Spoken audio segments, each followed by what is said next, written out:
back to the wedding school. Now we've just come back from a big marquee property wedding, and I thought I would share with you some of the things to consider when planning a marquee wedding.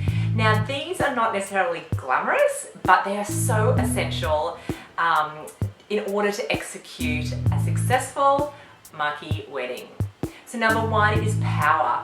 Now, often if you are in a remote location or even on a private property, you need to consider power. Three-phase power is optimal. If you don't have access to this, then I suggest you get a generator, because you're going to have power. You need power from various things throughout the night, including lighting, entertainment, caterers. They will have all their kitchen equipment and also bathrooms. So definitely, I will always recommend to have a generator on site. Even if you don't use it, it's going to be your best investment. Number two is, we spoke about this before, is bathrooms. So if you are in a remote location, you'll definitely need bathrooms.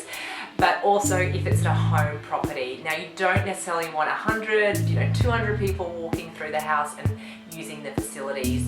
So we always like to rent some beautiful posh toilets for our guests.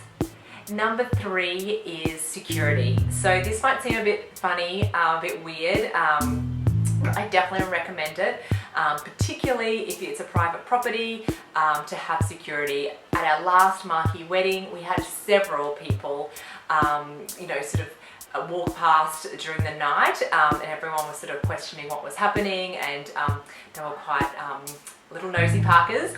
So I would always recommend having security at your wedding. The next one is catering equipment. So there's things you need to consider, for example, tables and chairs, of course, but plates, cutlery.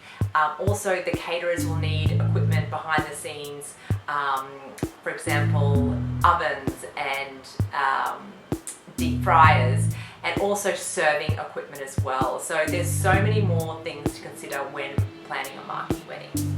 And lastly, but not least, is rubbish removal. So it's important that you consider this. So, we often hire from companies that have either like a big industrial bin, if you have the room for that, or smaller bins that we can place throughout the property. So at the end of the evening, it's just a matter of these companies coming back and collecting the rubbish.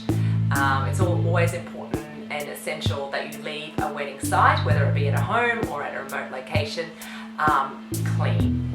Marquee weddings are beautiful. They're one of our favourite types of weddings to execute, but they do take time, a lot of time and planning. And also remember to, if you can, is take the week off before the wedding, because usually in this week, this is when the marquee will be erected and everything will start to sort of take shape. So it's really important that you're on site at this time. So good luck with your marquee wedding, and I'll see you in the next